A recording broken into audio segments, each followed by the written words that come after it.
Hello everyone. तो कैसे हैं आप सभी? आई होप कि आप सभी अच्छे होंगे। मैं आयशा मलिक आप सभी का स्वागत करती हूं आपके अपने यूट्यूब चैनल एएमएस क्लासेस पर, जहां पर हम पढ़ते हैं ग्रेजुएशन के लिए केमिस्ट्री।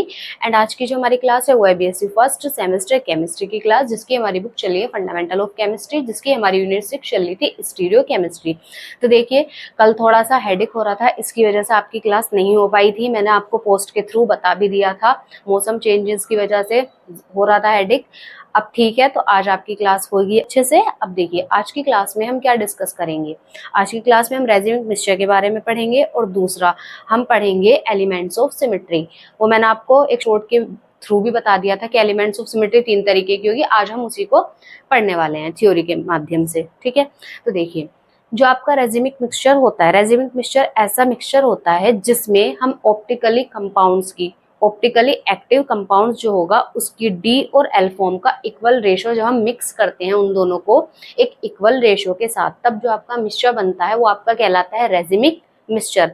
दोबारा से आपको रिपीट कर रही हूँ कि जब हम किसी ऑप्टिकली एक्टिव कंपाउंड्स की डी और एल फॉर्म को मिक्स करते हैं और उनका क्या इक्वल रेशो लेकर, मान लो 50% आपकी डी फॉर्म है और 85% आप एल फॉर्म लोगे, उन दोनों को जब आप क्या करोगे, मिक्स करोगे। और आपको पता है ये दोनों फॉर्म कैसी होती है, ऑप्टिकली एक्टिव होती हैं। अब इन दोनों ऑप्टिकली एक्टिव फॉर्म्स को जब आप मिक्स करोगे तो आपका जो मिक्सचर बनता है रेजिमिक, वो कहलाता है रेजिमिक मिक्सचर।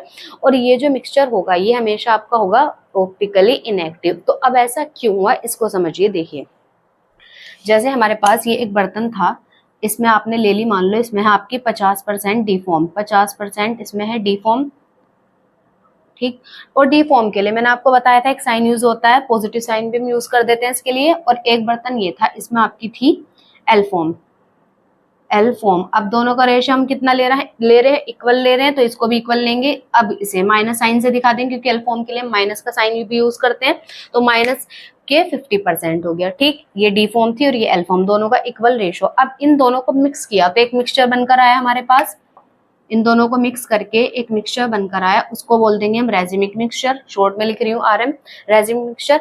अब देखिए, जो आपकी डी फॉर्म होती है, डी फॉर्म कब बनती है आपको पता है, जब जो आपका कंपाउंड है वो क्या करता है, ऑप्टिकली एक्टिव कंपाउंड जो है वो आपका पीपीएल को क्या करता है, क्लॉकवाइज डायरेक्शन में रोटेट करता है, तब आपकी डी फॉर्म बनती है। और जब आपका ऑप्टिकली एक्टिव कंपाउंड पीपीएल को, प्लेन पोलराइज लाइट को एंटी क्लॉकवाइज रोटेट करता है, तब आपकी एल फॉर्म बनती है। तो ये क्या करेगा, क्लॉकवाइज डायरेक्शन में रोटेशन करेगा, और ये एंटी क्लॉकवाइज। अब देखिए, अब यहाँ पर क्या होता है, अब ये दोनों जब मिलेंगे तो एक, भाई देखो, एक क्या कर रहा है, क्लॉकवाइज घुमाने की कोशिश कर रहा है, दूसरा उसी उसी बल के साथ, कह लो आप, उसी ताकत के साथ क्या कर रहा है, उसको उल्टा घुमाने की कोशिश कर रहा है। तो अब ये एक दूसरे को क्या कर देंगे, कैंसिल कर देते हैं, जिसकी वजह से जो आपका कंपाउंड बनता है, मिक्सचर बनता है, वो हो जाता है ऑप्टिकली इनएक्टिव। मींस उसमें कोई भी रोटेशन अब नहीं कर सकता। ये मॉलिक्यूल जो आपका मिक्सचर बनकर आया है, इसमें कोई भी रोटेशन नहीं होगा, ठीक। इसी वजह से नहीं होता क्योंकि एक क्लॉकवाइज घुमा रहा था, एक एंटी क्लॉकवाइज, दोनों ने मिलके एक दूसरे को के रोटेशन को क्या कर दिया, कैंसिल कर दिया। प्लस और माइनस कैंसिल हो गए। तो आपका जो रेजिमिक मिक्सचर बनता है वो कैसा हो जाता है, ऑप्टिकली इनएक्टिव। मींस वो अब प्लेन पोलराइज लाइट को किसी भी डायरेक्शन में रोटेट नहीं कर सकता। क्लियर हुई आपको ये बात? तो देखिए, ये मैंने थ्योरी में लिखा है, the equimolar mixture of D and L forms of optically active compounds. Optically active compounds की जो आपका प्रकाशिक सक्रिय यौगिक है उसकी डी और एल फॉर्म का इक्विमोलर मिक्सचर। इक्विमोलर का मतलब ही ये होता है कि समान मात्रा में, समान मोल्स। मींस जैसे हमने 50% ये लिया है, इसी तरीके से हम 50% एल फॉर्म लेंगे, तो इक्विमोलर यूज हो जाता है इसके लिए वर्ड। तो इन दोनों का समान क्या लेना है, मिक्सचर लेना है, और उन दोनों को क्या कर देते हैं, मिक्स कर देते हैं। इज नोन एंड उसी को हम बोल देते हैं racemic mixture. It is optically inactive, जो कि कैसा होता है, optically inactive due to external symmetry. अब ये किसकी वजह से हुआ है, एक्सटर्नल सिमेट्री की वजह से। अब आपको मैंने मीजो कंपाउंड पढ़ाए थे पिछली वीडियो में। मीजो कंपाउंड क्या था, उसमें इंटरनल सिमेट्री आ रही थी, जिसकी वजह से मॉलिक्यूल आपका कैसा हो गया था, ऑप्टिकली इनएक्टिव। उसमें अंदर, इंटरनल का मीन्स होता है अंदर सिमेट्री आ रही थी कंपाउंड के। अब यहाँ पर भी तो सिमेट्री बन रही है, लेकिन कैसी सिमेट्री हो रही है, एक्सटर्नल सिमेट्री। कैसे भाई, इसने ये इक्वल क्या कर रहा था, क्लॉकवाइज घुमा रहा था, ये इक्वली एंटी क्लॉकवाइज घुमा रहा था, तो ये क्या आ गई, बाहर से एक सिमेट्री आ गई, ठीक, जिसे हम बोल देते हैं एक्सटर्नल सिमेट्री। ये किसकी वजह से हुआ है? एक्सटर्नल सिमेट्री की वजह से हुआ। दोनों समान क्या कर रहे थे, जितना भाई ये बल लगा रहा था क्लॉकवाइज घुमाने का, उतना ही ये एंटी क्लॉकवाइज घुमा रहा था, जिसकी वजह से इनका रोटेशन कैंसिल हो जाता है। अब ये एग्जाम्पल दिखा दिया मैंने यहाँ पर स्ट्रक्चर के थ्रू। ये हमारे पास मान लो किसी कंपाउंड की डी फॉर्म थी, ये किसी कंपाउंड की एल फॉर्म थी। 50-50% दोनों का इक्विमोलर मिक्सचर है। इन दोनों को जब हमने मिक्स किया तो आपका क्या बन जाता है? रेजिमिक मिक्सचर कहलाएगा। और ये रेजिमिक मिक्सचर कैसा होता है? Optically inactive. अब देखिए next heading, elements of symmetry. Elements of symmetry क्या होती है? Elements of symmetry a simple way for testing a molecule is chiral और नॉट। जो एलिमेंट ऑफ सिमेट्री होती है ये एक टेस्टिंग होती है, ये एक टेस्ट होता है किस चीज का, कि मॉलिक्यूल में आपका कायरल प्रेजेंट है या नहीं। कायरल कार्बन पता है आपको, जिस पर आपके डिफरेंट ग्रुप प्रेजेंट होते हैं चारों, वो कायरल कार्बन होगा। तो ये बताती है एलिमेंट्स ऑफ सिमेट्री। कैसे बताएगी? अगर आपके मॉलिक्यूल में एलिमेंट ऑफ सिमेट्री प्रेजेंट होती है तो मॉलिक्यूल आपका कैसा हो जाता है? Optically inactive. और अगर एलिमेंट्स ऑफ सिमेट्री उसमें नहीं होती तो मॉलिक्यूल आपका कैसा होता है? Optically active. ठीक, तो इसी तरीके से बताता है ये। Molecule having any elements of symmetry, अगर मॉलिक्यूल में किसी भी तरह की कोई सिमेट्री प्रेजेंट है, सममिति, इज एकायरल, तो अब वो कैसा होगा? एकायरल होगा, या उसमें किरल कार्बन प्रेजेंट नहीं होगा। भाई किरल कार्बन होगा तो मॉलिक्यूल में तो कोई सिमेट्री होगी नहीं इस कंडीशन में। ठीक, तो ये इसी तरीके से बताएगा कि कायरल है या नहीं है। कैसे कि अगर सिमेट्री हुई तो उसमें एकायरल कार्बन है, मीन्स उसमें कोई कायरल कार्बन नहीं है, और अगर सिमेट्री नहीं होती तो उसमें कायरल कार्बन प्रेजेंट होगा। तो ये बताती है आपके एलिमेंट्स ऑफ सिमेट्री। ठीक है, तो बार आप इसको यहाँ तक नोट कर लीजिए। इसके बाद हम एलिमेंट्स ऑफ सिमेट्री जो हमारी 3 तरीके की हैं उनको डिस्कस करते हैं। ठीक है, चलिए आगे चलते हैं। These elements of symmetry are. अब ये जो एलिमेंट्स ऑफ सिमेट्री होती है ये 3 तरीके की होगी। पहली axis of symmetry, second plane of symmetry, और थर्ड सेंटर ऑफ सिमेट्री।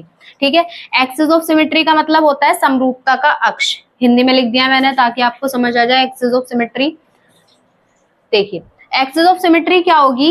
ये एक इमेजिनरी लाइन होगी या एक्सिस होगी। इमेजिनरी का मीन्स होता है काल्पनिक, काल्पनिक जो हम मान लेते हैं कि भाई ऐसा हुआ होगा। अब क्या किया हमने? Axis of symmetry is an imaginary line around which a molecule is rotated and कंसाइड with itself. हमने क्या किया? एक मॉलिक्यूल था हमारे पास H2O, ठीक, उसके बीचों बीच हमने क्या कर दिया? एक एक्सिस या एक लाइन खींच दी हमने, और अब इस लाइन के क्या कर दिया हमने? चारों तरफ इन एटम्स को क्या करा दिया? रोटेट करा दिया। तो अब हमने जैसे रोटेट कराया, हमने इनको रोटेट कराया, रोटेट कराने के बाद भी तब हमें सेम ही एटम दिखे, या ऐसे समझ सकते हो कि रोटेट कराने के बाद भी हमें मॉलिक्यूल की जो स्ट्रक्चर थी या शेप थी वही मिल गई। तो ये आपकी कहलाती है एक्सिस ऑफ सिमेट्री। ठीक है, तो एक्सिस ऑफ सिमेट्री समझ आ गया। ये था जैसे हमारे पास मॉलिक्यूल, इसमें ये फर्स्ट एटम था H और ये सेकंड था। अब हमने क्या करा? एक लाइन बीचों बीच खींच दी ऑक्सीजन के या मॉलिक्यूल के। तो अब हमने क्या करा? इस लाइन के अराउंड चारों ओर क्या करा दिया? इन दोनों को रोटेट करा दिया, घुमा दिया। घुमाने के बाद हमने देखा ये वाला जो था ये तो पहुंच गया इधर, और ये सेकंड वाला आ गया इधर। तो जब हमने इनको ऐसे रोटेट करा दिया तो अब आप देख रहे हो पहले भी इसकी स्ट्रक्चर ऐसी ही थी, इसकी शेप बैंड शेप ऐसी थी, और अब भी आपको इसकी शेप ऐसी दिख रही है। तो शेप में कोई चेंजेस नहीं हुआ, ना एटम में।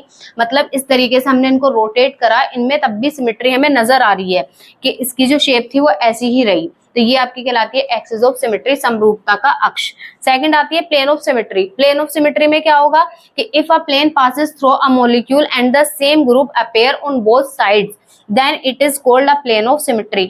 जब हमने किसी मॉलिक्यूल के बीचों बीच एक प्लेन खींच दिया, तो अब प्लेन खींचने के बाद हमें दोनों साइड मॉलिक्यूल, दोनों एटम कैसे दिख रहे हैं? सेम, यहाँ पर भी हाइड्रोजन है और इधर भी हाइड्रोजन। तो ये आपकी कहलाती है प्लेन ऑफ सिमेट्री। बस यही था इसमें। अब इसकी definition, if a plane passes through a molecule, जब हम किसी मॉलिक्यूल में क्या कराते हैं? प्लेन पास कराते हैं, तल, समतल बोलते हैं प्लेन को, समतल पास कराएंगे, एंड द सेम ग्रुप्स, तब हमें समान ग्रुप्स दिखाई दें, अपीयर का मींस दिखाई दें, ऑन बोथ साइड, दोनों साइड्स में। ठीक है, then it is called plane of symmetry. तब इसको हम बोल देते हैं प्लेन ऑफ सिमेट्री, यानी कि समरूपता का समतल। हिंदी में बोल देंगे समरूपता का समतल। ठीक, इसको बोलते हैं समरूपता का अक्ष, एक्सिस ऑफ सिमेट्री। लास्ट हमारी है सेंटर ऑफ सिमेट्री, उसको डिस्कस करते हैं। तो एक बार आप इसका स्क्रीनशॉट ले लीजिए। चलिए नेक्स्ट है हमारी सेंटर ऑफ सिमेट्री।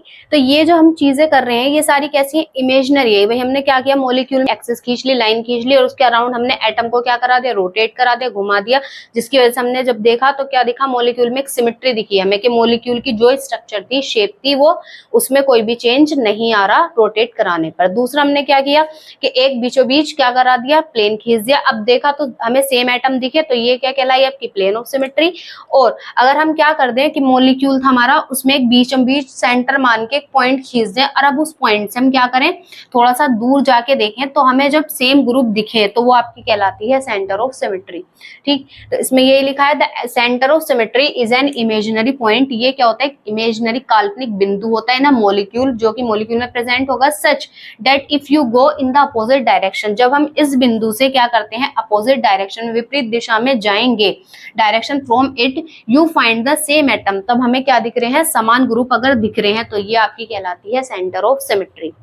ठीक है, तो इस तरीके से ये हमारी तीन सिमेट्री थी, axis of symmetry, plane of symmetry और centre of symmetry. I hope आप सभी को यहाँ तक का क्लियर हुआ हो, तो एक बार आप इसका भी स्क्रीनशॉट ले लीजिए। ठीक है मिस, तो चलिए आज की क्लास में इतना ही। आई होप आप सभी को यहाँ तक का अच्छे से क्लियर हुआ हो। तो नेक्स्ट वीडियो में हम इसके आगे का डिस्कस करेंगे, रेजिमाइजेशन के बारे में पढ़ेंगे और EZ सिस्टम के बारे में। ठीक है, तो वीडियो आपको अच्छी लगे तो वीडियो को लाइक करें, कमेंट करें एंड शेयर करें और चैनल को ज्यादा से ज्यादा सब्सक्राइब कीजिए। मिलते हैं नेक्स्ट वीडियो में नेक्स्ट टॉपिक के साथ, तब तक अच्छे से पढ़ते रहिए। Thanks for watching.